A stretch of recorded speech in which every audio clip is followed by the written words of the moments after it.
السلام عليكم ورحمة الله وبركاته.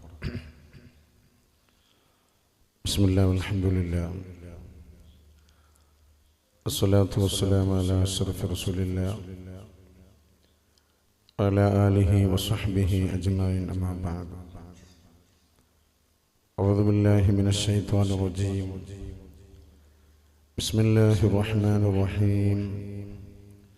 أرأيت الذي يكذب بالدين فذلك الذي يدعو اليتيم ولا يحض على طعام المسكين فويل للمصلين الذين هم عن صلاتهم ساهون الذين هم يراءون ويمنعون الماعون. صدق الله. الصلاة والسلام عليك يا رسول الله يا حبيب الله يا رحمة للعالمين. ആദരണീയരായ നമ്മുടെ ഈ സംഗമത്തിൻ്റെ അധ്യക്ഷനും നമ്മുടെ ഈ മഹല്ലിലെ സർവാധരണീയനുമായ ബഹുമാനപ്പെട്ട സയ്യിദ് ഉമർ അലി തങ്ങൾ,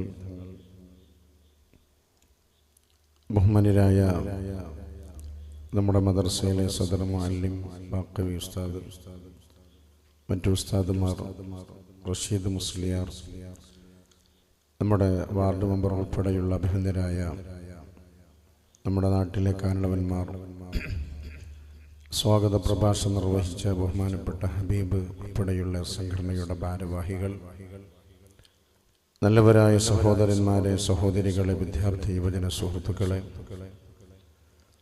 അല്ലാഹു സുബ്ഹാനഹു വ തആല ഈ അനുഗ്രഹീതമായ സംഗമം നമ്മളിൽ നിന്ന് കബൂൽ ചെയ്യട്ടെ. അള്ളാഹുവിനേറെ പൊരുത്തമുള്ള മജ്ലിസിൽ സർവശക്തനായ റബ്ബ് നമ്മുടെ മജ്ലിസിനെ ഉൾപ്പെടുത്തി അനുഗ്രഹിക്കട്ടെ. വളരെ സന്തോഷദായകമായ അനുഗ്രഹീതമായ ഒരു സംഗമത്തിലാണ് നാം സംബന്ധിച്ചിട്ടുള്ളത്. പരിശുദ്ധ റബീഉൽ അവ്വൽ മാസത്തിൽ നബി സല്ലല്ലാഹു അലൈഹി വസല്ലം തങ്ങളുടെ മദ്ഹുകൾ പാടിപ്പറയലോടൊപ്പം തന്നെ അവിടുന്ന് ഏറ്റവും ഇഷ്ടപ്പെട്ട് അവിടുത്തെ ജീവിതത്തിൽ തന്നെ വലിയ സന്ദേശമായി നമുക്ക് കൈമാറിയ ഒരു പ്രധാന സംരംഭത്തെ പ്രായോഗികമാക്കുന്നതിന് കൂടെ മുന്നോട്ട് വന്നതിൻ്റെ സംഘാടകരെ ഞാൻ ആദ്യമായി അഭിനന്ദിക്കുകയാണ്. നബി സല്ലല്ലാഹു അലൈഹി വസല്ലം തങ്ങൾ ലോകത്തിന് മുഴുവനും കാരുണ്യമായി അയക്കപ്പെട്ടവരാണ്. അപ്പം നബി സല്ലല്ലാഹു അലൈഹി വസല്ലം തങ്ങളുടെ ജന്മദിന ദിവസത്തിൽ ആ കാരുണ്യത്തിൻ്റെ ഭാഗമായ ഒരു വലിയ പ്രവർത്തനം സഹചാരി സെന്ററിലൂടെ നിർവഹിക്കുവാൻ ഈ ദിവസം തന്നെ തിരഞ്ഞെടുത്തത് പ്രത്യേകം ശ്രദ്ധേയമാണ്. ഇവിടെ തങ്ങൾ സൂചിപ്പിച്ചതുപോലെ സമസ്ത കേരള ജംഇയ്യത്തുൽ ഉലമയുടെ വിദ്യാർത്ഥി യുവജന പ്രസ്ഥാനമായ SKSSF ഇന്ന് സംസ്ഥാനത്തിൻ്റെ അകത്തും പുറത്തും ദേശീയ അന്തർദേശീയ തലങ്ങളിലും നടത്തുന്ന ഒരു ശ്രദ്ധേയമായ പ്രവർത്തനമാണ് സഹചാരി സെന്ററുകൾ. 500-ൽ പരം വരുന്ന സഹചാരി സെന്ററുകൾ ഇന്ന് നമ്മുടെ സംസ്ഥാനത്തിൻ്റെ അകത്തും പുറത്തുമായി പ്രവർത്തിച്ചു കൊണ്ടിരിക്കുന്നുണ്ട്. അതുപോലെ എല്ലാ റമദാൻ മാസത്തിലും സഹചാരി എന്ന പേരിൽ ആദ്യ വെള്ളിയാഴ്ച നമ്മളൊക്കെ അതിനു വേണ്ടി സഹായിക്കാറുണ്ട്, സഹകരിക്കാറുണ്ട്. കഴിഞ്ഞ ദിവസം സംസ്ഥാന സെക്രട്ടറിയുമായി ഒരു സഹചാരി ഫണ്ടുമായി ബന്ധപ്പെട്ട് സംസാരിച്ചപ്പോൾ അദ്ദേഹം പറഞ്ഞത്, ഈ ഒരു മാസം 50 ലക്ഷം രൂപ പാവപ്പെട്ട രോഗികൾക്ക് നമ്മുടെ സഹചാരിയിൽ നിന്ന് ഫണ്ട് നൽകപ്പെട്ടിട്ടുണ്ട്. ഓരോ മാസത്തിലും 35 ലക്ഷത്തിൻ്റെയും 50 ലക്ഷത്തിൻ്റെയും ഇടയിലാണ് ഒരു വിദ്യാർത്ഥി സംഘടന ജീവകാരുണ്യ പ്രവർത്തനത്തിന് വേണ്ടി സഹായിച്ചു കൊണ്ടിരിക്കുന്നത് എന്നത് പ്രത്യേകം നമ്മൾ എടുത്തു പറയേണ്ട ഒരു സംഗതിയാണ്. ഈ സഹായങ്ങളൊക്കെ നൽകാൻ സാധിക്കുന്നത് ഓരോ ഗ്രാമത്തിലുമുള്ള സുമനസ്സുകളായ നിങ്ങളെപ്പോലെയുള്ള ആളുകളുടെ ആത്മാർത്ഥമായ പിന്തുണ കൊണ്ടും പിൻബലം കൊണ്ടുമാണ്. എല്ലാ റമദാൻ മാസത്തിലും 3 കോടി, 4 കോടി, 5 കോടി രൂപ വരെ ഈ സംരംഭത്തിലേക്ക് നമ്മൾ പിരിച്ചെടുക്കുകയും ഒരു റമദാൻ മുതൽ അടുത്ത റമദാനിന്റെ ഇടയിലുള്ള കാലയളവിൽ വ്യത്യസ്തങ്ങളായ രോഗികൾക്ക് ഈ സഹായങ്ങൾ എത്തിച്ചു കൊടുക്കുകയും ചെയ്യുന്ന വലിയൊരു സുതാര്യമായ സംവിധാനമാണ് സഹചാരി.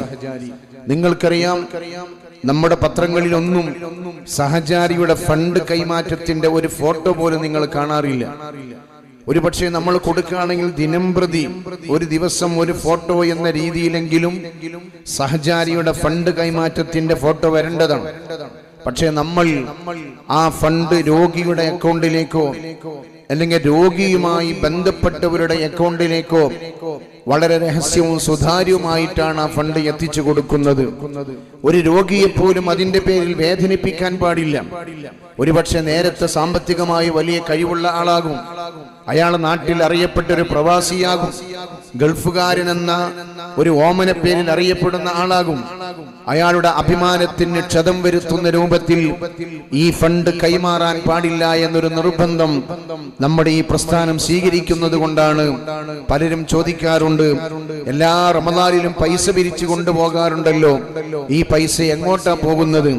നമ്മുടെയൊക്കെ ശാഖകളിൽ, നമ്മുടെയൊക്കെ ഗ്രാമങ്ങളിൽ പാവപ്പെട്ട രോഗികൾക്ക് ആവശ്യമായിട്ടുള്ള അപേക്ഷകൾ കൊടുക്കുമ്പോൾ ഞാൻ നേരത്തെ പറഞ്ഞതുപോലെ ഒരു മാസത്തിൽ 35 ലക്ഷത്തിന്റെയും 50 ലക്ഷത്തിന്റെയും ഇടയിൽ പാവങ്ങളായ രോഗികൾക്ക് അങ്ങ് നമ്മുടെ കേരളത്തിനും അകത്തും പുറത്തുമായി ഈ സഹചാരിയിലൂടെ സഹായങ്ങൾ ചെയ്തുകൊണ്ടിരിക്കുന്നുണ്ട്.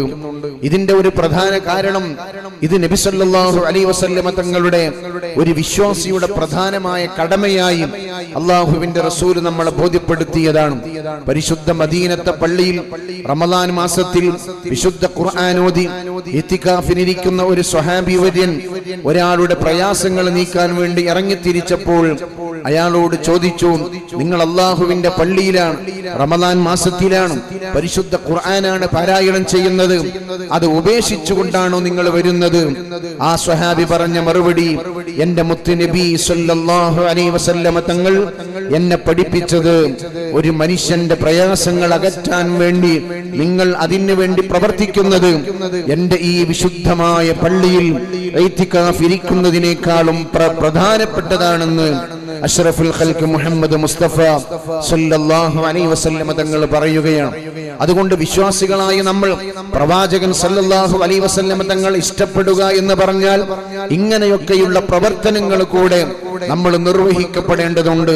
പാവപ്പെട്ടവന്റെ ജാതിയും മതവും അവന്റെ വർണ്ണവും വർഗവും നോക്കാതെ ഒരു മനുഷ്യൻ എന്ന പരിഗണനയാണ് ഇസ്ലാം ലോകത്ത് ഒരു പ്രയാസപ്പെടുന്നവനക്ക് നൽകിയിട്ടുള്ളത്. മറ്റൊരു മാനദണ്ഡവുമില്ല. അള്ളാഹുവിന്റെ റസൂലും സ്വഹാബത്തും ഇരിക്കുന്ന ഒരു സദസ്സിലിരിക്കുമ്പോഴും ഒരു മറ്റു മതവിശ്വാസിയായ ഒരാളുടെ മയ്യത്ത് കൊണ്ടുപോകുമ്പോൾ നബി തങ്ങൾ എഴുന്നേറ്റ് നിന്ന സംഭവം നമ്മൾ പലപ്പോഴും സ്മരിച്ചവരാണ്. നബി സല്ലല്ലാഹു അലൈഹി വസല്ലമ തങ്ങൾ പറഞ്ഞു, സ്വഹാബത്ത് ചോദിച്ചു, നബിയെ, അങ്ങ് ആ മറ്റൊരു മതവിശ്വാസിയായ മനുഷ്യന്റെ മയ്യത്ത് കണ്ടപ്പോൾ ആദരിക്കാനുള്ള കാരണം എന്താണ്? അള്ളാഹുവിന്റെ റസൂല് പറഞ്ഞു, അയാളുടെ മതമേതായാലും അയാൾ ഒരു മനുഷ്യനല്ലേ. ഈ പരിഗണനയാണ് ലോകത്ത് ഇസ്ലാം നൽകുന്നത്. നമുക്കറിയാം, നമ്മുടെ കേരളത്തിൽ നിന്ന് യമനിൽ പോയി അവിടെ ഒരു സഹോദരനുമായി ബന്ധത്തിലായ ഒരു സഹോദരി, നിമിഷപ്രിയ എന്ന് പറയുന്ന ഒരു സഹോദരിയെ മോചിപ്പിക്കാൻ വേണ്ടി കേരളത്തിലെ പല പണ്ഡിതന്മാരും മറ്റു മേഖലയിലുള്ള ആളുകളൊക്കെ ശ്രമം നടത്തി. നമുക്കറിയാം, യമനിൽ നിന്ന് ഒരു സഹോദരനെ നിഷ്ഠൂരമായി കൊലപ്പെടുത്തുകയാണ് ചെയ്തത് നിമിഷപ്രിയ എന്ന് പറയുന്ന ഒരു പെണ്ണ്. അതിന്റെ പേരിൽ യമനിലെ ഭരണാധികാരികൾ ആ പെണ്ണിനെ തൂക്കിക്കൊല്ലുകയാണെങ്കിൽ അത് ഇസ്ലാമിക വിരുദ്ധമല്ല. ഇനി യമനിലെ ആ പെണ്ണിനിക്ക് അവിടുത്തെ ഭരണാധികാരികൾ മാപ്പ് കൊടുക്കുന്നതും ഇസ്ലാമിന്റെ രീതിയാണ്. എന്റെ പ്രിയപ്പെട്ട മകൾ ഫാത്തിമ കട്ടാലും അവളെ കൈ ഞാൻ മുറിക്കുമെന്ന് പറഞ്ഞ അഷ്റഫുൽ ഖൽഖിന്റെ വിശുദ്ധമായ സന്ദേശം, അത് ആര് തെറ്റ് ചെയ്താലും ആ തെറ്റിന് ശിക്ഷിക്കണമെന്ന സന്ദേശമാണ്. എന്നാൽ അവശയായിട്ടുള്ള ഒരു നായക്ക് വെള്ളം കൊടുത്തതിന്റെ പേരിൽ പരിശുദ്ധമായ സ്വർഗം കൊടുത്ത വിശുദ്ധ ഇസ്ലാം 99 ആളുകളെ കൊന്ന മനുഷ്യനിക്ക് തൗബ കൊടുത്തുകൊണ്ട് പരിശുദ്ധ സ്വർഗം കൊടുത്ത വിശുദ്ധ ഇസ്ലാം. അപ്പോൾ തെറ്റ് ചെയ്തതിന്റെ പേരിൽ മാപ്പ് നൽകുക എന്നതും ഇസ്ലാമികമാണ്. ഒരുപക്ഷെ യമനിലെ ഭരണാധികാരികൾ നിമിഷപ്രിയക്ക് മാപ്പ് കൊടുത്താൽ അത് അനിസ്ലാമികമായി പറയാൻ പറ്റൂല. ഇനി കേരളത്തിൽ നിന്ന് പലരും ബന്ധപ്പെട്ടിട്ട് അവിടുത്തെ ഗവൺമെന്റ് അവനെ ആ ശിക്ഷയിൽ നിന്ന് അവളെ മോചിപ്പിക്കുകയാണെങ്കിൽ അതും ഇസ്ലാമികമായിട്ടുള്ള മാതൃകയുണ്ട്. രണ്ട് പക്ഷത്തും ഇസ്ലാം നിൽക്കുന്നുണ്ട്. തെറ്റ് ചെയ്തവനെ ശിക്ഷിക്കണമെന്നെടുത്ത് ഇസ്ലാമിൽ യാതൊരു വിട്ടുവീഴ്ചയുമില്ല. എന്നാൽ ചെയ്തവർക്ക് മാപ്പ് കൊടുക്കുന്നിടത്തും ഇസ്ലാമിൽ വിട്ടുവീഴ്ചയും ഇസ്ലാം അങ്ങനെയും ഒരു മഹത്തായ പരിഗണന നൽകുന്നുണ്ട്. പ്രിയമുള്ളവരെ, അതുകൊണ്ട് മനുഷ്യനോടുള്ള ബന്ധങ്ങൾ അത് ജാതിയും മതവും നോക്കാതെ പരിഗണിക്കപ്പെടുന്ന വിശാലമായ സംവിധാനമാണ് അള്ളാഹുവിന്റെ പരിശുദ്ധമായ ദീനിനുള്ളത്. നമുക്കറിയാം, ഫലസ്തീന്റെ മണ്ണിൽ ഒരു നേരത്തെ അന്നത്തിന് വേണ്ടി പാത്രം പിടിച്ചിങ്ങനെ ഒരു നേരത്തെ ഭക്ഷണത്തിന് വേണ്ടി ക്യൂ നിൽക്കുന്ന നമ്മുടെ നൂറുകണക്കിന് വരുന്ന ഫലസ്തീനിലെ കൊച്ചനുജന്മാരുടെ അനിയത്തിമാരുടെ ദയനീയവും ദാരുണമായിട്ടുള്ള കാഴ്ച നമ്മൾ കണ്ടതാണ്. ആ ഭക്ഷണത്തിന് വേണ്ടി ക്യൂ നിൽക്കുന്ന പാവപ്പെട്ട കുഞ്ഞുങ്ങളുടെ ശരീരത്തിലേക്ക് ബോംബുകൾ വർഷിച്ചിട്ട് ഫലസ്തീന്റെ ക്രൂരന്മാരായ ആളുകൾ, പാവപ്പെട്ട ഇസ്രായേലിന്റെ ക്രൂരന്മാരായ ആളുകൾ പാവങ്ങളായ നമ്മുടെ ഫലസ്തീൻ ജനതയെ ക്രൂരമായി കൊന്നടക്കുന്ന രംഗം നമ്മൾ കാണുകയാണ്. നബി സല്ലല്ലാഹു അലൈഹി വസല്ലമ തങ്ങൾ കുട്ടികളോട് വലിയ കാരുണ്യം കാണിക്കണമെന്നാണ് ലോകത്തെ പഠിപ്പിച്ചത്.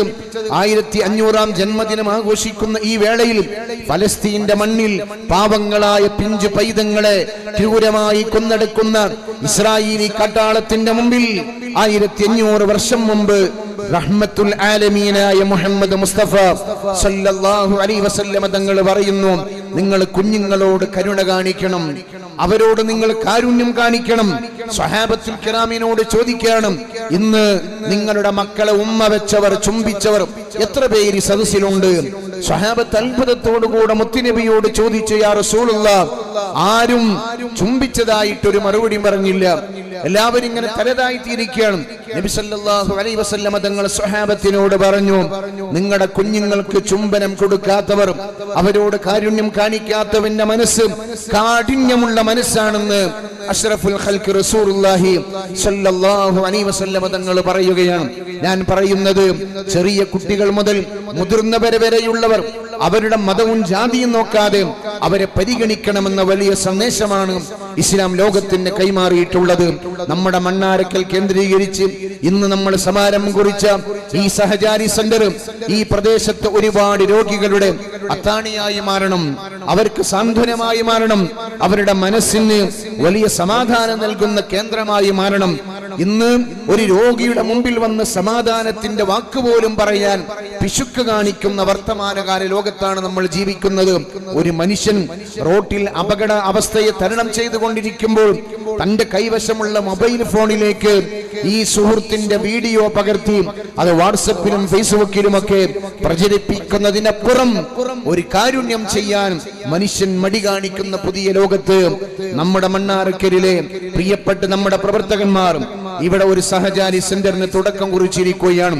വാട്ടർ ബെഡ് ഉൾപ്പെടെയുള്ള വലിയ സംവിധാനങ്ങളും വീൽ ചെയർ ഉൾപ്പെടെയുള്ള വലിയ സംരംഭങ്ങളുമായിട്ടാണ് ഇൻഷാ അല്ലാഹ് ആ പദ്ധതിയുമായി മുന്നോട്ട് വന്നിട്ടുള്ളത്. നമുക്ക് ഈ സമയത്ത് ദുആ ചെയ്യാം. ഈ സഹചാരി സെന്ററിലെ ഒരു ഉപകരണവും ഉപയോഗിക്കേണ്ട ഒരവസ്ഥയിലേക്ക് അള്ളാഹു നമ്മളെ എത്തിക്കാതിരിക്കട്ടെ. ഒരു ഉപകരണങ്ങൾ ഉപയോഗിക്കേണ്ട സാഹചര്യത്തിലേക്ക് അള്ളാഹു നമ്മളെ എത്തിക്കാതിരിക്കട്ടെ. എന്നാൽ അങ്ങനെ എത്തിക്കഴിഞ്ഞാൽ അങ്ങനെ പ്രയാസപ്പെടുന്നവനെ സഹായിക്കുവാനുള്ള ഒരു സംരംഭം നമ്മുടെ കൂടെ വേണം. നേരത്തെ തങ്ങൾ പറഞ്ഞല്ലോ, ധാരാളം പണക്കാരായ ആളുകൾ അവരുടെ സമ്പത്ത് മുഴുവനും രോഗ ചികിത്സയ്ക്ക് വേണ്ടി ചെലവഴിച്ച് അവസാനം അവന്റെ ഇരിക്കക്കൂരയും വിറ്റിട്ട് പ്രയാസപ്പെടുന്ന വാടക വീട്ടിൽ ശരണം തേടി.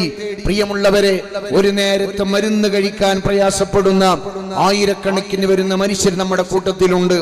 നമ്മൾ വിചാരിക്കും, അയാൾ വലിയ പണക്കാരനല്ലേ, അയാൾ വലിയ പ്രവാസിയല്ലേ, ഗൾഫുകാരനല്ലേ, എന്തിനാ നമ്മൾ അയാൾക്ക് ഒരു വീൽ ചെയർ കൊടുക്കുന്നത്?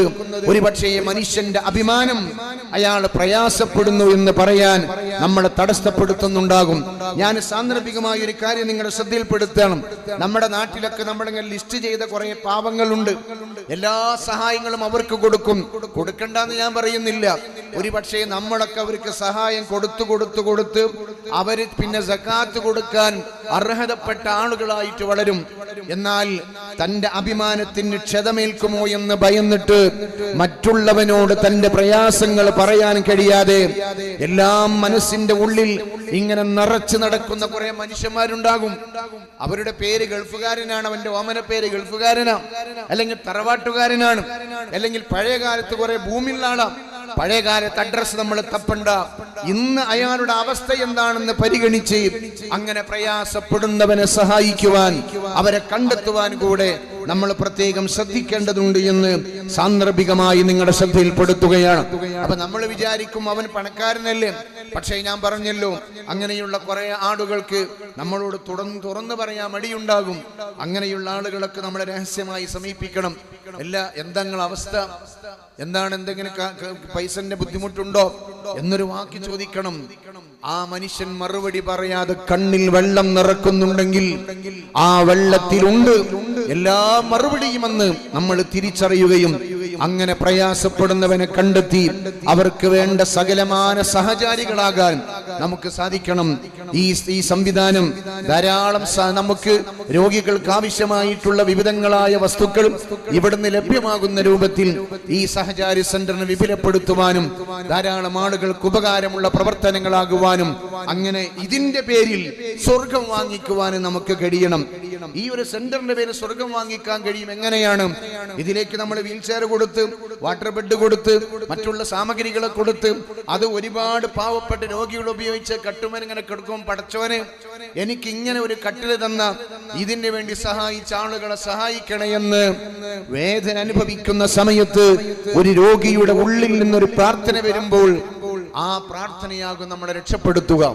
അതുകൊണ്ട് ഈ സഹചാരി സെന്ററിന്റെ വിപുലീകരണത്തിന് വേണ്ടി നമ്മളെല്ലാവരും ഒരുമിച്ചുകൊണ്ട് പ്രവർത്തിക്കുകയും, നേരത്തെ സ്വാഗത പ്രസംഗത്തിൽ ഹബീബ് സൂചിപ്പിച്ചതുപോലെ എല്ലാവരും ഇതിന്റെ കൂടെ ചേർന്നുകൊണ്ട് നമ്മൾ ഒരുമയോടുകൂടെ നിന്ന് ഈ സംവിധാനത്തിന് നമ്മുടെ നാടിൽ എല്ലാവരുടെയും ഒരു അത്താണിയാക്കി മാറ്റാൻ ഇൻഷാ അല്ലാഹ് നമ്മൾ ശ്രദ്ധിക്കുകയും സമസ്ത കേരള സുന്നി വിദ്യാർത്ഥി സംഘടനയുടെ ഇത്തരം പ്രവർത്തനങ്ങളെ നമ്മൾ പ്രശംസിക്കുകയും നമ്മുടെ നാട്ടിൽ വളർന്നു വരുന്ന ചെറുപ്പക്കാരെയൊക്കെ ഈ അനുഗ്രഹീതമായ സംഘത്തിനോട് ചേർത്ത് വെക്കുവാനും അവർ ഇതിന്റെ ഭാഗമാക്കുവാനും നമ്മുടെ നേതൃത്വമായ സമസ്ത കേരള ജംഇയ്യത്തുൽമയുടെ 100ാം വാർഷിക ഐതിഹാസിക സമ്മേളനം ഇൻഷാ അല്ലാഹ് 2026 ഫെബ്രുവരി ആദ്യ വാരത്തിൽ കാസർകോട്ട് കുനിയയിൽ സംഘടനയുടെ സമസ്ത സ്ഥാപക പ്രസിഡന്റായ മഹാനായ വരക്കൽ ബാലവി മുല്ലക്കോയ തങ്ങളുടെ നാമധേയത്തിലുള്ള നഗരി നടക്കുകയാണ്.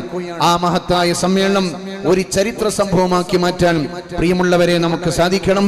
അതിന്റെ പ്രവർത്തനത്തിന് വേണ്ടി നമ്മളെ കൊണ്ട് കഴിയുന്ന സേവനങ്ങൾ ചെയ്യണം. നമ്മുടെ നഗരങ്ങളിലൊക്കെ നാടുകളിലൊക്കെ ശ്രദ്ധേയമായ വലിയ ഫ്ലക്സ് ബോർഡുകൾ ഉൾപ്പെടെയുള്ള സംവിധാനങ്ങളൊക്കെ വെച്ച് അതിന്റെ പരസ്യത്തിലും പ്രചരണത്തിലുമൊക്കെ നമ്മൾ ഭാഗവക്കാകണം. നമ്മൾ 5 വയസ്സ് പ്രായമായപ്പോൾ അറബി അക്ഷരങ്ങൾ കൂട്ടിവായിക്കാൻ അറിയാത്ത കാലത്ത് ഈ മദ്രസയുടെ വരാന്തയിൽ സദർ ഉസ്താദിന്റെ മുമ്പിൽ നമ്മളൊക്കെ കുഞ്ഞുങ്ങളായപ്പോൾ നമ്മളെ കൊടുന്നു ചേർത്തി നമ്മളെ അറബി അക്ഷരങ്ങളെ കൂട്ടി വായിപ്പിക്കാൻ വേണ്ടി പഠിപ്പിച്ച്, പിന്നെ പരിശുദ്ധ ഖുർആൻ ഓതാൻ പഠിപ്പിച്ച്, പിന്നെ തക്ബീർ എങ്ങനെ കെട്ടണമെന്ന് പഠിപ്പിച്ച്, റുക്കൂ എങ്ങനെ ചെയ്യണമെന്ന് പഠിപ്പിച്ച്, സുജൂദിന്റെ അവയവങ്ങൾ ഏതാണെന്ന് പഠിപ്പിച്ച്, ഒരു മുസ്ലിമിന്റെ ജീവിതത്തിലെ നിർബന്ധമായ 5 വക്ത് നിസ്കാരത്തിന്റെ കർമ്മങ്ങൾ എങ്ങനെയൊക്കെയാണെന്നതിന്റെ തർത്തീബോട് കൂടെ നമ്മളെ പഠിപ്പിച്ച് അമലുകൾ ചെയ്യാൻ നമ്മളെ പ്രാപ്തമാക്കിയ ഒരു സംഘടന കേരളത്തിലുണ്ട്. അത് സമസ്ത കേരള ജംഇയ്യത്തുൽ ഉലമ എന്ന മഹത്തായ പ്രസ്ഥാനമാണ്. അതുകൊണ്ട് നമ്മളെല്ലാവരും ആ സംഘടനയോട് ബന്ധപ്പെട്ട് കിടക്കുന്നവരാണ്. ആ സംഘടനയുടെ സമ്മേളനം 100ാം വാർഷികം വരുമ്പോൾ അത് വിജയിപ്പിക്കാൻ ആവശ്യമായിട്ടുള്ള പ്രവർത്തനങ്ങളൊക്കെ നിർവഹിക്കേണ്ടവര് നമ്മൾ ഓരോരുത്തരുമാണ്. ഇൻഷാ അല്ലാഹ് അതിന്റെ പ്രവർത്തനങ്ങളൊക്കെ സജീവമാക്കുവാനും നമ്മുടെ മഹാരഥന്മാരായ ആലിമീങ്ങളെ, സാദാത്യങ്ങൾ, ഉമറാക്കൾ അവരുടെ പിന്നിലൊക്കെ ഉറച്ചു നിന്നുകൊണ്ട് മഹത്തായ ഈ വിശുദ്ധമായ സംഘടന പ്രസ്ഥാനം നമുക്ക് നൽകുന്ന സന്ദേശങ്ങൾ, നമ്മുടെ സയ്യിദന്മാർ, നമ്മുടെ ആലിമീങ്ങൾ നമുക്ക് നൽകുന്ന സന്ദേശങ്ങളെ ശിരസാ വഹിച്ച് മുന്നോട്ടു പോകാനും അല്ലാഹു സുബ്ഹാനഹു വ തആല തൗഫീഖ് നൽകട്ടെ എന്ന് ആത്മാർത്ഥമായി ദുആ ചെയ്ത് ഈ നാടിന്റെ വെളിച്ചമായിരുന്ന നമ്മുടെ ബഹുമാനിയനായ ഉമർ അലി തങ്ങളുടെ പ്രിയപ്പെട്ട പിതാവ് അല്ലാഹു സുബ്ഹാനഹു വ തആല അവരുടെ ബർസഖിയായ ജീവിതം സന്തോഷത്തിലാക്കി കൊടുക്കട്ടെ. അവരുടെ ദർജ അല്ലാഹു തആല ഉയർത്തട്ടെ. ഒരു കാലത്ത് ഈ മദ്രസയുടെ, ഈ നാടിന്റെ, ഈ മഹലിന്റെ, ഈ പരിസരത്തെ ദീനിയായിട്ടുള്ള കാര്യങ്ങളുടെ എല്ലാ കാര്യങ്ങളുടെയും അവസാനത്തെ വാക്കായിരുന്നു ബഹുമാനപ്പെട്ട തങ്ങളുടെ പ്രിയപ്പെട്ട പിതാവ്.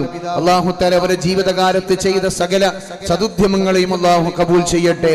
ആ വഴിയിലൂടെ ഇന്ന് നമുക്ക് നേതൃത്വം നൽകുന്ന അഭിവന്ദ്യനായ സുഹൃത്ത്, നമ്മുടെ പ്രിയപ്പെട്ട മതരംഗത്തും രാഷ്ട്രീയ രംഗത്തുമൊക്കെ നമ്മുടെ ഈ പ്രദേശത്ത് നിറഞ്ഞു നിൽക്കുന്ന അഭിവന്ദ്യനായ സയ്യിദ് ഉമർ അലി തങ്ങൾ മണ്ണാരക്കൽ, അല്ലാഹു തആല അവർക്കും അവരുടെ കുടുംബത്തിനും ഒക്കെ ഇസ്സത്ത് നൽകട്ടെ.